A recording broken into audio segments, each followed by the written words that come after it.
네, 안녕하십니까. 지난 시간에 이어서 계속해서 하나님을 보는 방법에 대해서 우리 공부를 해보도록 하겠습니다. 지난 시간에 그 공부했던 것을 간단하게 이제 말씀을 드리면은 그 신앙생활을 하면서 좀 더 우리가 좀 솔직해지자 뭐 이런 말씀을 드렸습니다. 그것은 바로 이 올바른 신앙을 가지고 살아갈 때는 반드시 이 질문이 생길 수밖에 없다라고 하는 것을 이제 말씀을 드렸던 건데요. 이 하나님을 볼 수 있는 이첫 번째 단계가 바로 이렇게 질문이 생기고 질문을 솔직하게 할 수 있는 데서부터 시작이 될 수 있다라고 말씀을 드릴 수가 있습니다. 그래서 그 요한복음 14장의 말씀을 가지고 이제 지난 시간에 이제 설명을 드리면서 예수님의 제자인 그 도마나 아니면 또 빌립 같은 경우에 그 이해하지 못할 그 예수님의 그 말씀에 아주 솔직하게 그들이 질문을 하고 있다. 뭐 이런 말씀을 드렸는데요. 예수님의 그 가르침, 그리고 또 그 신앙의 그 삶에 있어서 그동안 우리가 가졌던 그런 생각은 질문은 불신앙이라는 생각을 가지고 있었던 거죠. 그러나 지금은 그 학생들의 공부 방법도 과거에는 이제 주입식 공부 방법이었는데 지금은 조금 그 이제 공부 방법이 바뀌어 가지고 자기 주도 학습 뭐 이렇게 바뀌지 않았습니까? 물론 뭐 이름은 자기 주도 학습이기는 한데 뭐 자기 주도라고 하는 것도 부모님이나 선생님께서 주도해 주시는다는 것이 여전히 뭐 문제이긴 하지만 뭐 아무튼 공부 방법도 이렇게 시대에 따라서 바뀌고 있다라고 하는 것입니다. 그렇다고 한다면 이 올바른 신앙을 가지는 것도 이런 공부의 어떤 학습 방법과 비슷하다. 뭐 그런 말씀을 드리는 겁니다. 신앙도 배워야 한다. 그래서 훈련을 해야 된다. 라고 한다면 그 배움에는 반드시 질문이 필요한 법입니다. 솔직한 질문을 가질 수 있고 그리고 그 질문에 대한 답을 찾고자 노력하고 애쓰는 가운데 더욱 올바른 신앙을 가질 수 있게 될 수 있는 것입니다. 신앙에서 질문이 없다는 것은 그 믿음과 그 신앙을 가지고 직접 살지 않는다라고 하는 그러한 이야기가 될 수가 있습니다. 지난 시간에도 이제 말씀은 드렸지만 학생이 공부를 하면서도 이 질문이 없는 학생은 직접 그 문제를 풀어보고 그리고 또 풀기 위해서 애쓰고 노력해 본 적이 없다라고 하는 것과 마찬가지 이야기인 것이죠. 그래서 지난 시간까지 공부했던 것은 뭐 여기까지 설명을 드리고 성경 말씀을 한번 보면서 계속해서 말씀을 드리겠습니다. 요한복음 14장 4절의 이 말씀을 보면은 예수님께서 내가 어디로 가는 그 길을 너희가 알고 있다 라고 말씀을 하셨습니다. 그 길을 너희가 알고 있다. 이렇게 예수님께서 말씀을 하시니까 도마가 대뜸 이렇게 대답을 합니다. 14장 5절의 말씀입니다. 주님, 주께서 어디로 가시는지도 우리가 알지 못하는데 어떻게 그 길을 알겠습니까? 라고 도마가 이런 이야기를 했습니다. 굉장히 솔직하게 지금 질문을 하고 있죠, 예수님께. 너희가 그 길을 알고 있다라고 예수님께서는 말씀을 하셨는데, 그래서 지난 시간에도 제가 말씀을 드리지 않았습니까? 저 같으면은 예수님께서, 그 대단하신 예수님께서 너희가 이미 내가 어디로 가는지 그 길을 너희가 알고 있다 라고 하시면 네, 그렇습니다. 네, 잘 알고 있습니다. 이렇게 그냥 대답을 할 것 같아요. 예수님 앞에서 감히 모른다 아니면 어쩐다 뭐 이런 질문을 사실 감히 못할 것 같아요. 근데 이제 지금 도마는 굉장히 솔직하게 예수님께서 내가 어디로 가는 그 길을 너희가 알고 있다 라고 말씀을 하시니까 주께서 어디로 가시는지 우리 알지 못한다 라고 솔직하게 이야기를 합니다. 그러고 나서 모르는데 어떻게 그 길을 알겠습니까? 라고 솔직하게 말씀드리면서 알려주시기를 말씀하고 있습니다. 마치 말대꾸를 하듯이 그렇게 예수님께 질문을 하고 있는 것은 도마의 솔직한 모습을 볼 수가 있는 것입니다. 그런데 이에 대해서 예수님께서는 더 알 수 없는, 제자들이 더 알 수 없는 그런 말씀을 하고 계시는데요. 그것은 7절의 말씀입니다. 7절에 보면은 너희가 나를 알았더라면 내 아버지도 알았다. 이제부터는 너희가 그를 알았고 또 보았느니라 라고 말씀을 하십니다. 네, 이 말씀을 좀 의미적으로 풀어서 다시 좀 살펴보면요. 제자들이 더 이해할 수 없는 말씀을 하고 계십니다. 너희는 아버지도 알았고, 아버지가 누구예요? 하나님이시죠. 그리고 그 아버지 하나님을 보았다 라고 말씀을 하십니다. 예수님께서 어디로 가시는지도 모르는 제자들에게 예수님께서는 너희는 아버지, 즉 하나님도 알았고 아버지, 즉 하나님을 보았다 라고까지 말씀을 하신 것입니다. 그러자 이번에는 빌립이 아주 자신 있게 이야기를 하고 있습니다. 예수님. 빌립이 이르되 주여 아버지를 우리에게 보여 주옵소서. 그리하시면 족하겠나이다. 만족하겠습니다. 라고 말씀하고 있습니다. 하나님을 보여달라고 하는 말하고 있는 이 빌립의 이 말이야말로 얼마나 솔직한 신앙의 표현인지 모르겠습니다. 이 불신앙처럼 보이는 이 솔직한 질문에 의해서 이 제자들의 신앙은 성장을 했던 것이고, 이 성장한 예수님의 제자들은 이 대로마 제국을 뒤집어 엎고 이 역사를 바꿔놓을 수 있었다. 이렇게 저는 생각을 합니다. 이렇게 보면은 하나님 앞에서 솔직할 수 있는 이 신앙의 힘이 얼마나 강한 것인가 하는 것을 새삼 느끼게 됩니다. 사실 저도 이제 그 목사이기는 하지만 아직 많은 것들이 이제 부족한 그러한 목사입니다. 사실 이름만 목사지 사실 아는 게 그렇게 많이 없습니다. 말만 그렇게 하는 게 아니라 저 스스로 정말 그렇게 생각을 합니다. 그래서 더 배우기 위해서 좀 더 많은 노력을 하고 있는데요. 이것이 올바른 목사나 아니면 다른 어떤 직분을 가진 꼭 직분을 가진 그런 사람들뿐만 아니라 이 신앙인의 마음가짐이 좀 더 배우기 위해서 노력하고 좀 더 애써야 되는 그런 모습이어야 되지 않을까 하는 조심스러운 생각을 가지고 있습니다. 어쩌면 모든 것을 다 알고 있는 것처럼 말하고 행동해야 하는 것이 어떤 그 목사의 모습일 수도 있지 않나 하는 것들을 이제 선배 목사님들에게서 듣기도 하는데요. 그런데 이제 저는 한번 이런 경험이 있습니다. 그 세례 교육을 어떤 분에게 했는데요. 어떤 대학의 중견 교수님으로 계시는 분을 세례 교육을 한 적이 있었습니다. 이제 그분이 그 세례 교육 공부를 하다가 어떤 질문을 하셨는데요. 그래서 그 질문에 대해서 사실 너무나도 좀 어려운 질문을 저한테 하셔가지고 사실 그 부분은 저도 잘 모르겠습니다. 사실 저도 배워가는 중이기 때문에 저도 알아보고 나중에 답을 알게 되면 그때 말씀을 드리겠습니다. 라고 솔직하게 그렇게 말씀을 드렸습니다.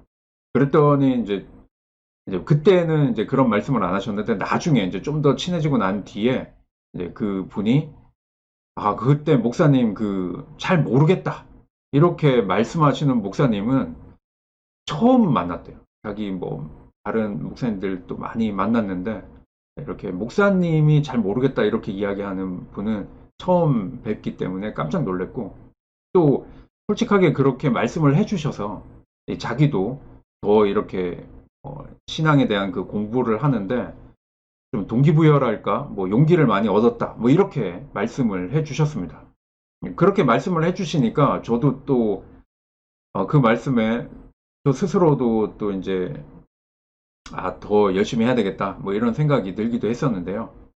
이 믿습니다 라고 이 큰 소리로 말하는 것보다 솔직하게 사실 잘 안 믿어집니다. 사실 잘 모르겠습니다. 라고 이 고백하는 이 분에게서 더 진실한 신앙을 볼 때가 있다라고 하는 것입니다. 이렇게 본다라고 한다면 이 성경의 빌립도 그런 이 진실한 신앙의 모습의 사람이라고 생각이 되어지는데요. 하나님을 보여달라 라고 이렇게 예수님에게 솔직하게 말하는 사람, 바로 이런 사람이 끝내 하나님을 볼 수 있는 사람이라고 생각을 합니다. 자신이 모른다라고 하는 것을 솔직하게 말하고, 그리고 그 모르는 것에 대해서 솔직하게 질문했고, 그 질문에 대한 답을 진실하게 찾기에 깨닫게 되고, 그리고 알게 됩니다. 그리고 알았기 때문에 믿을 수가 있는 것이죠. 이 요한복음에서 보면은, 요한복음에는 본다 라고 하는 이 말, 그리고 안다 라고 하는 이 말, 그리고 이 믿는다 라고 하는 이 세 가지의 이 말은 이 같은 의미, 동의어로 쓰이고 있는데요. 그것이 바로 이런 이유 때문에 그렇습니다. 정말 안 믿어지던 것이 드디어 믿어질 때 그것이 귀하고 힘이 있는 신앙이 되는 것입니다. 제가 예를 또 하나 들어보도록 하겠습니다. 2 곱하기 3은 6이다 라고 하는 구구단이 있습니다. 그런데 이런 그 곱하기 셈법을 그냥 2 곱하기 3은 6, 그냥 2, 3은 6 우리가 이렇게 외우지 않습니까? 이렇게 무조건 외우기만 하고 왜 그런지 그 이유에 대한 이해가 없다라고 한다면 이런 질문이 나왔을 때는 알 수가 없습니다. 3 곱하기 2는 몇이냐? 3 곱하기 2는 6이다 라고 하는 것에 대해서는 내가 알고 있는 것과는 다르고, 또 왜 3 곱하기 2가 또 6이지?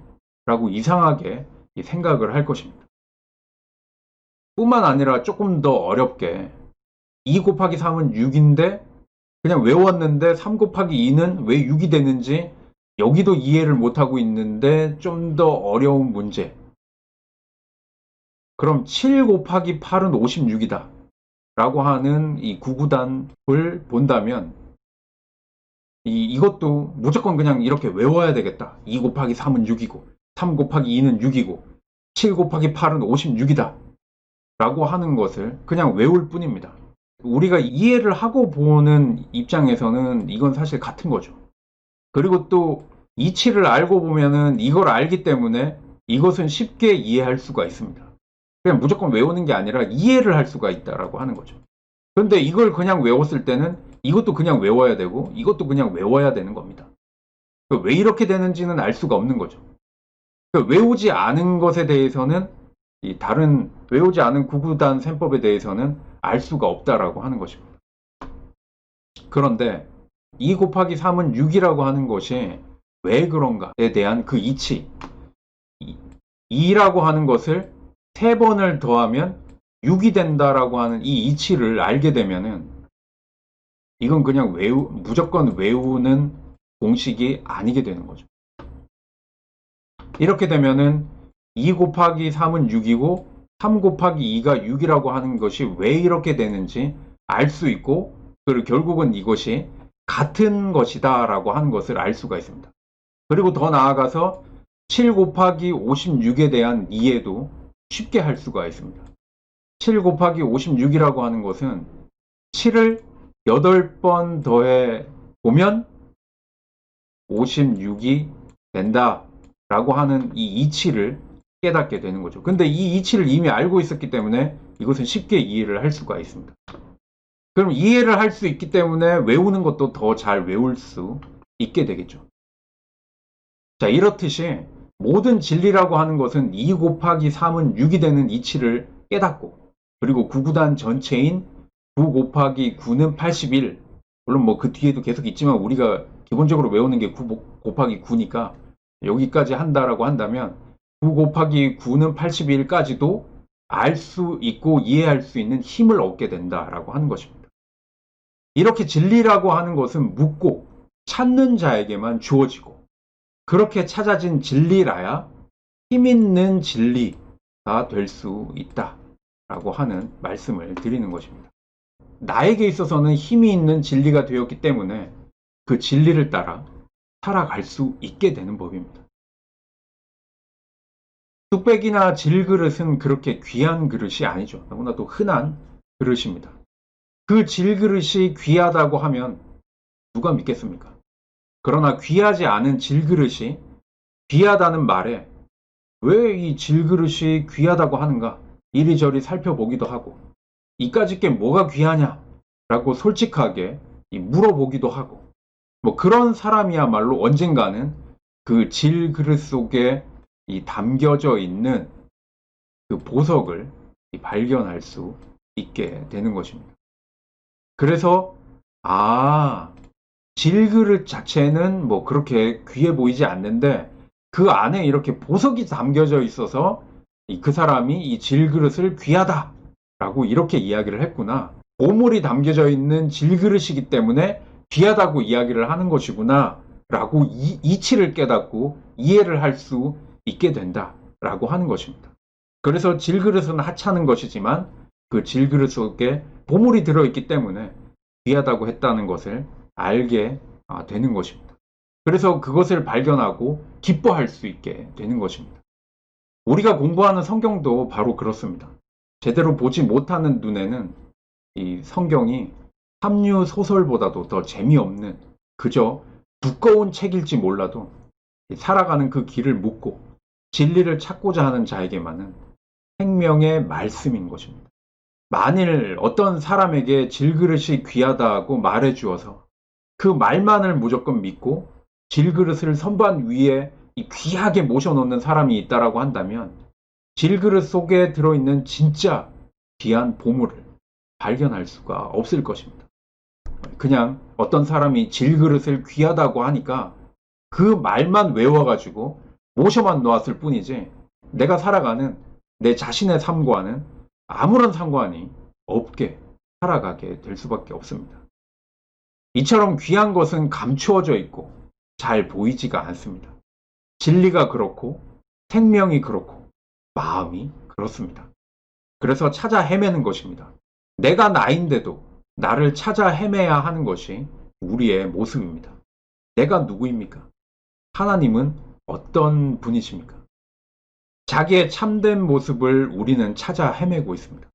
빌립이 하나님을 보여달라 라고 예수님께 말하고 있는 그 이유가 바로 여기에 있다라고 하는 것입니다. 근데 이번 주제는 좀 길어지네요. 계속해서 다음 시간에 우리 공부해 보도록 하겠습니다. 자, 오늘은 여기까지 하도록 하겠습니다. 예수님을 믿고 따르며 살고자 했던 제자들은 알 수 없는 예수님의 말씀을 제대로 이해하고 알기 위해서 묻고 또 물었습니다. 그 질문을 통해서 이 질그릇 안에 들어있는 보물을 발견하듯이 진짜 귀한 말씀이 나와 깊은 이 관계가 될 수 있었다라고 하는 것을 좀 우리가 알고 깨달았으면 좋겠습니다. 지난 금요일에 뭐 첫눈이 왔다고 하는데 보지를 못했는데요. 내일 또 뭐 눈이 온다 뭐 이런 기상 예보가 있습니다. 기대해 보도록 하겠습니다. 이 추워진 날씨 그리고 더욱 심해진 코로나 이 상황 가운데 건강 꼭 유의하시기 바라고요. 이 성경 공부를 하면서 궁금하신 것 꼭 질문해 주시기 바랍니다. 네, 오늘도 들어주셔서 감사합니다. 네, 감사합니다.